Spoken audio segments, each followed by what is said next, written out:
मातोश्री,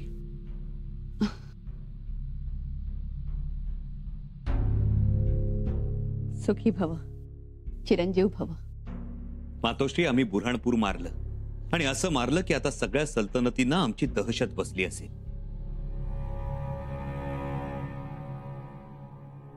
खूप मोठी गोष्ट केली तुम्ही. तुमच्या आबासाहेबांच्या तोडीचा पराक्रम केलात. आज महाराज असते तर कौतुक केलं असतं त्यांनी. मातोश्री, ते दुर्दैव आमचं, पण आता आमचं कौतुक करायला तुम्ही आहात. आम्ही आहोत, पण आम्ही काही कौतुक करणार नाही. का मातोश्री? आमचा पराक्रम थिटा वाटतोय तुम्हाला? अजिबात नाही.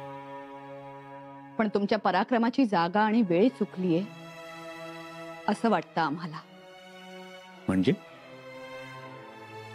शंभूराजे, तुम्ही औरंगजेबाला डिवचलंय. पण मातोश्री, डिवचण्यास त्यानेच प्रवृत्त केलं. महाराजांनंतर स्वराज्य पोरकं झालं. स्वराज्यातल्या रयतेला कोणी त्राता उरला नाही अशी समजूत झाली होती औरंगजेबाची आणि बाकी सल्तनतींची. त्या सगळ्यांना आपल्या मावळ्यांच्या शक्तीची, त्यांच्या हिमतीची जाणीव करून द्यायची होती. ती आम्ही दिली. अहो, पण बुऱ्हाणपूरच का? मातोश्री, कारण बाकी सगळी महत्वाची ठाणी आबासाहेबांनी मारली होती. आम्ही नवं ठाणं शोधत होतो. बुऱ्हाणपूर आम्हाला योग्य वाटलं, कारण बुऱ्हाणपुरात होणाऱ्या धमाक्याचा आवाज उत्तर हिंदुस्थानात पोहोचणार होता आणि तो पोहोचला. हे झालं तुमचं राजकारण. पण तुम्हाला काय वाटतं, औरंगजेब आता गप्प राहील? मातोश्री, तो पूर्वीही नव्हता आणि आताही नाही. पण आता तो जास्त चिडणार. त्याची पर्वा नाही मातोश्री. त्याला हुडहुडी भरली म्हणून त्याच्या अंगावर चादर टाकायची की रजई टाकायची की दुलई, याचा विचार आम्ही करत बसणार नाही. आम्हाला तर त्या औरंगजेबाचं हिंदुस्थानातलं अंथरुण पांघरूणच जाळून टाकायचंय आणि बुऱ्हाणपूर हा त्याच्यासाठी इशारा आहे. शंभूराजे, आम्ही जे काही सांगतोय ते काळजीपोटी. आम्हाला एवढंच वाटतंय की औरंगजेब म्हणजे नाग नव्हे, की वारुळात हात घालून झिंजाडला आणि त्याचा कार्यभाग संपवला. तो कालिया आहे, विषारी कालिया. महाराजांनी फुलवलेल्या गोकुळास दंश करेल. त्याची कल्पना आहे आम्हाला मातोश्री, पण कदाचित तुम्ही एक गोष्ट विसरता आहात.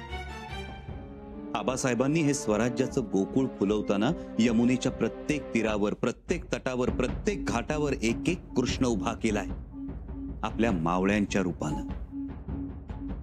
या अशा कालियांची भीती ही तेव्हा होती, आता नाही. आता कालिया मर्दन हा आपल्या या स्वराज्याच्या गोकुळाचा पुरुषार्थ झालाय आणि तो आमच्या आबासाहेबांनी आम्हाला शिकवलाय.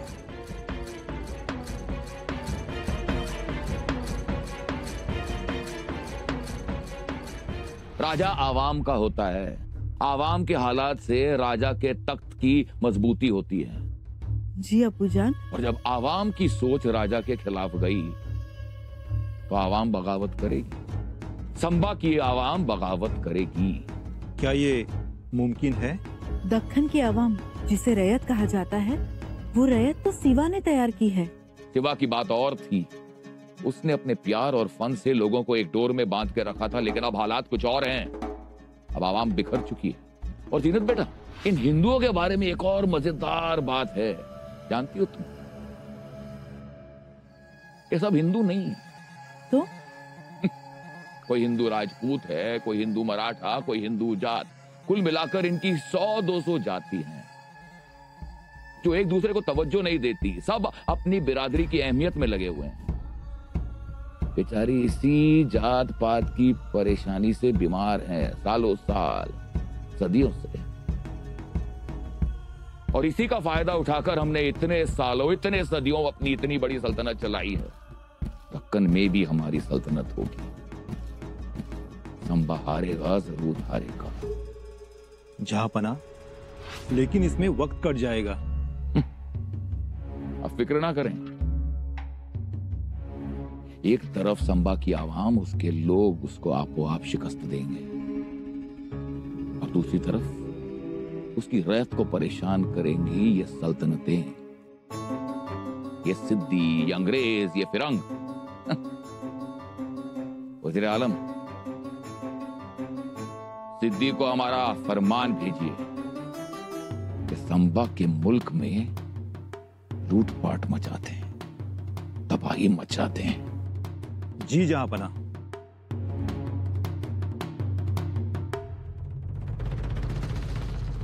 राजे,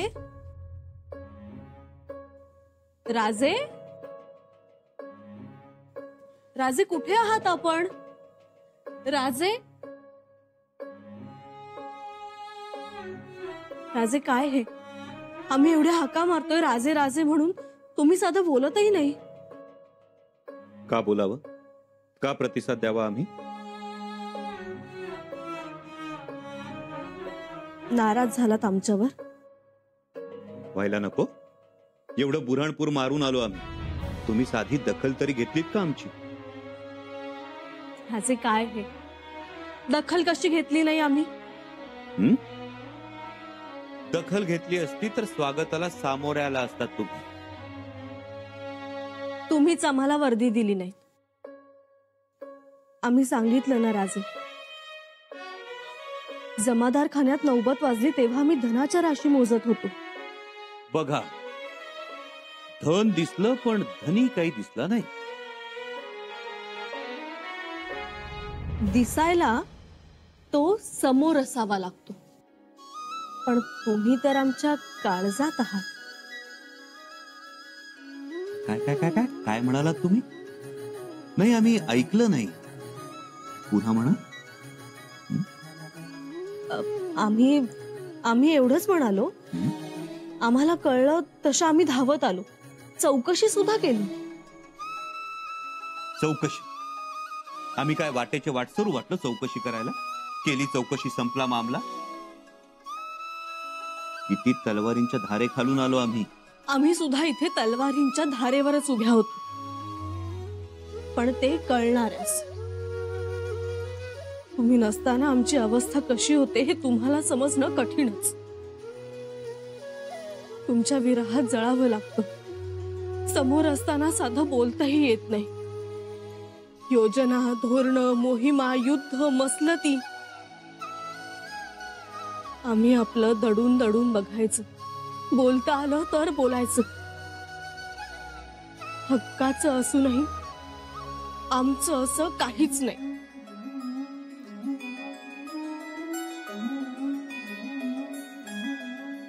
येसू, कळतंय हो आम्हाला सगळं. इच्छा असूनही आम्हाला तुमच्याशी गूज करता येत नाही.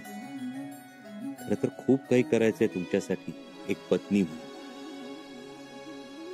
तुमच्या केसात बकुळ फुलांचा गजरा माळायचा स्वतःच्या हाताने.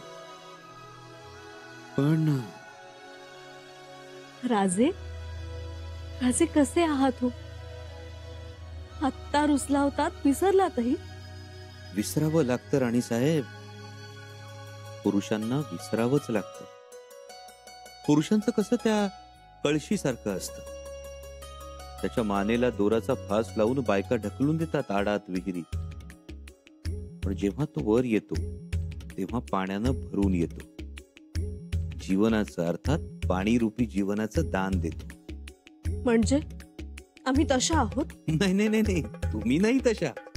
पण सर्वसाधारणपणे पती झालेल्या पुरुषांना असंच वागावं लागतं. तलवार म्यान केलीये तुम्ही, पण लगेच शब्दांशी खेळू लागलाय. तो सुद्धा तसंच म्हणतो. तो तो कोण? हो, तो ऐकतोय ना सगळ्या गप्पा आपल्या. ऐकतोय? राजे, कोण ऐकतोय?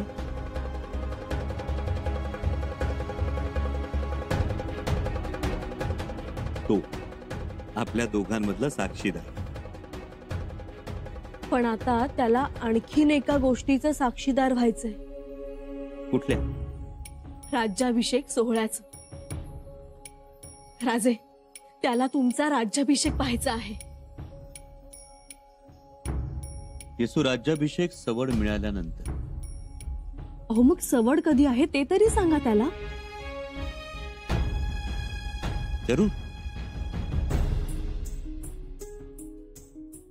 पण आता तर तो ढगाआड गेला. तोपर्यंत या चंद्राचं काय म्हणणं आहे ते ऐकू.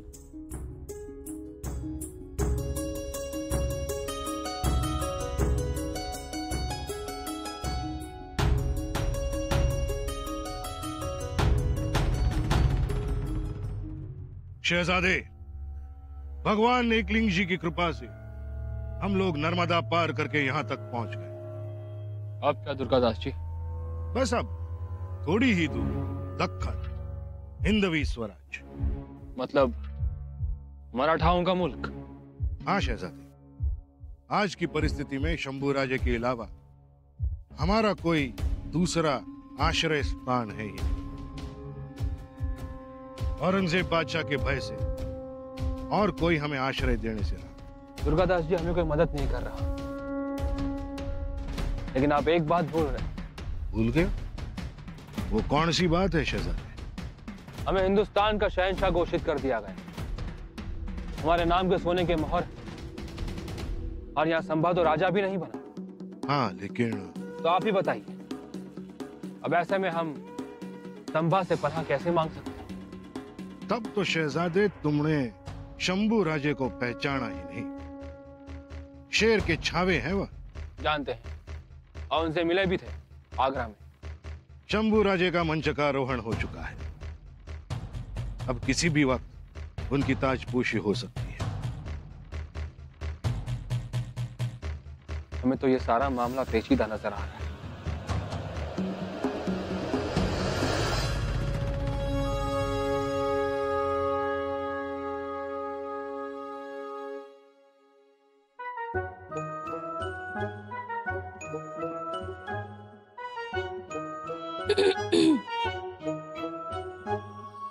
अगं बाई, सुनबाई काय झालं? काही नाही. नाही कसं? पदराला घातलेला पीळ बाईच्या मनाचा पीळ दाखवतो असं म्हणतात. नाही, तसं काही नाही. मग कसं? रागावलेत का शंभूराजे तुम्हाला?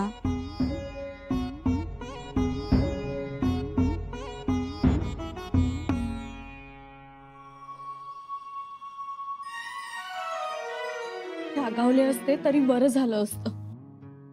पण मातोश्री, स्वारी आमची कोणतीच गोष्ट ऐकत नाही. अहो पण काय ऐकत नाही ते तर सांगा. आम्ही त्यांना राज्याभिषेकाबद्दल बोललो. म्हटलं राज्याभिषेक करून घ्या, पण स्वारीने अजिबात ऐकलं नाही. आता आमचं ऐकायला नको का त्यांनी? हो तर तुमचंच ऐकायला हवं त्यांनी. पण ऐकतच नाही आमचं. मातोश्री, आता तुम्हीच उपाय काढा ना. आहे, आमच्याकडे एक उपाय आहे. आपण राणूबाईंना इथे बोलावून घेऊया. त्या इथे आल्या ना की आपण सगळ्या जणी मिळून शंभूराजेंची समजूत घालू. आम्ही आजच निरोप धाडतो. हाच तो पोरकटपणा. एकदा ठरलं सुरत तर सुरतच लुटायची होती. पंत, तोच तर गनिमी गावा केला शंभूराजेंनी. सगळ्यांना तोंड करायला लावली सुरतेकडे आणि गेले बुऱ्हाणपुरास. हेच सांगायचं एक आणि करायचं भलतच. लोक फसणारच. लोकांचं सोडा हो, तुम्ही फसलात. हो, हुल दिली की लोक फसतात. त्यात आम्ही पटकन विश्वास ठेवतो. पण एक आहे, धाडच लागतं बादशाला डिवसायला. अहो केवढी वाहवा करतायत लोक. केवढा खजिना लुटून आणलाय त्यांनी. पिवळा जर्द. पण खरं सांगू, शंभू राजांना दूरदृष्टी नाही. गेले बेसावत. लुटले बुऱ्हाणपूर, आणला खजिना पिवळा जर्द, आणि पिवळा धमक नागही आणला त्यांनी. औरंगजेबाच्या वैराचा. पुढचं पुढे हो, पण आता तर धाडसच केलं ना. धाडस धाडस केलं ते महाराजांनी. शाहिस्ते खान बोट तोडली, तो गेला तो गेलाच. सिद्धी जोहर महिनोन महिने तळ देऊन बसला होता, दिला गुंगारा, तो गेला तो गेलाच. अफजल खान काढला कोतळा बाहेर, तो गेला तो गेलाच. आणि हे दिवचून आले माघारी.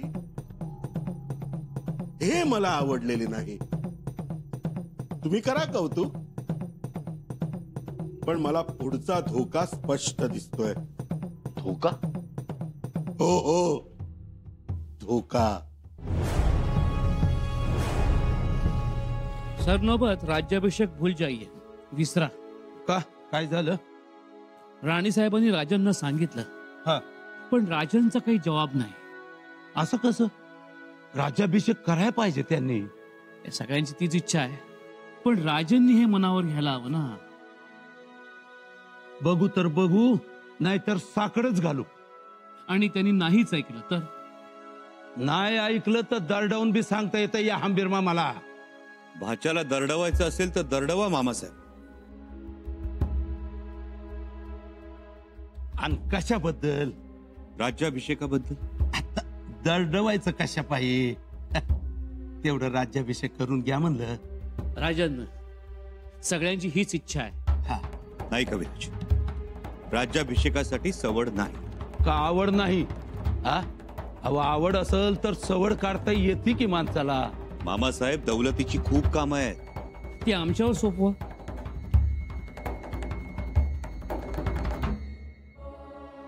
कविराज, आम्हाला दिल्लीचं राजकारण बघायचं. दिल्लीचं. राजपुताना, बुऱ्हाणपूर इथल्या घटनांचा काय परिणाम होतो ते बघायचं. शिवाय शहजादा अकबर नर्मदा तीरावर पोहोचलाय. कदाचित त्यानं नर्मदा ओलांडली सुद्धा असेल. त्याला समोर ठेवून काही पेच टाकता येतात का, त्याचाही विचार करायचा आहे. ते आपण करणारच आहोत, पण मंगल कार्य तेवढंच महत्वाचं आहे. उसमें देरी नहीं होनी चाहिए. राजन, राज्याभिषेकाची जरूरत आपल्यापेक्षा स्वराज्याला जास्त आहे. बघू.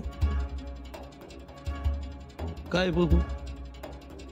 कशात बघायचं ते बघा, पण मला विचाराल तर राज्याभिषेकाच्या दर्पणात बघा. मामासाहेब, हा विषय थांबवा आता, नाहीतर चिडा भांडा. तर मी तर म्हणेन की अगोदर माणसानं आपल्या पागोट्याशी भांडावं आणि मग दुसऱ्याच्या पागोट्याशी उज्जत घालावी. मामासाहेब, अहो अभिषेक होऊन बसा तर वचक बसल. अहो तलवारीला जशी मूठ तशी राजाला राज्याभिषेक. आता तुम्ही काय ते ठरवा.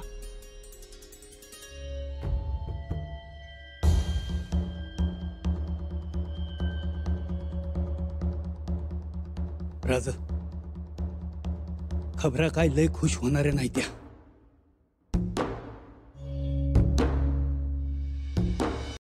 बोला बहिरजी काका, आणि इथेच बोला. सिद्ध्यानं जंजिऱ्यात लय धुमाकूळ घातलाय. रयतेची घरदार जाळत सुटलाय. अहो पुरी बाळी बाटवतोय. तरण्या ताट्या आयाबायांचा बाजार मांडलाय. बहिरजी काका, वैराज, आणि यातला शब्द ना शब्द खराय. त्या सिद्ध्याची ही हिंमत. ती पाण्यातली मस्तवाल मगर जमिनीवर येऊन आपल्या स्वराज्यात घुसायला लागली. राज, निस्ता आदेश द्या, नाही त्या जंजिऱ्याच्या ठिकऱ्या उडवल्या तर बघा आईच्यान. बहिरजी काका, मायनाक भंडारीनं सांगावा धाडा. हटू नका, दबू नका. जी. मामासाहेब, आपल्या सैन्याची कुमक मायनाक भंडारींना पाठवा. जी राज. कविराज, हा सिद्धी धुमाकूळ घालतोय, त्याला नक्कीच औरंगजेबाची फूस असणार. याचा अर्थ औरंगजेब आपल्या विरोधात रान उठवणार. और शुरुआत की है सिद्धी से. आणि अशा अस्थिर वातावरणात आम्ही राज्याभिषेक करून घ्यावा असं वाटतंय तुम्हाला? नाही मामासाहेब, जोवर रयत सुखी होत नाही तोवर राज्याभिषेक होणे नाही. और आज राज्याभिषेक करा, मग येईल की स्थिरता. नाही मामासाहेब, राज्याभिषेक नंतर सोहळ्यासाठी आत्ता वेळ नाही. आधी शांतता, मग सोहळा. आधी स्वराज्याची स्थिरता आणि मग राज्याभिषेक.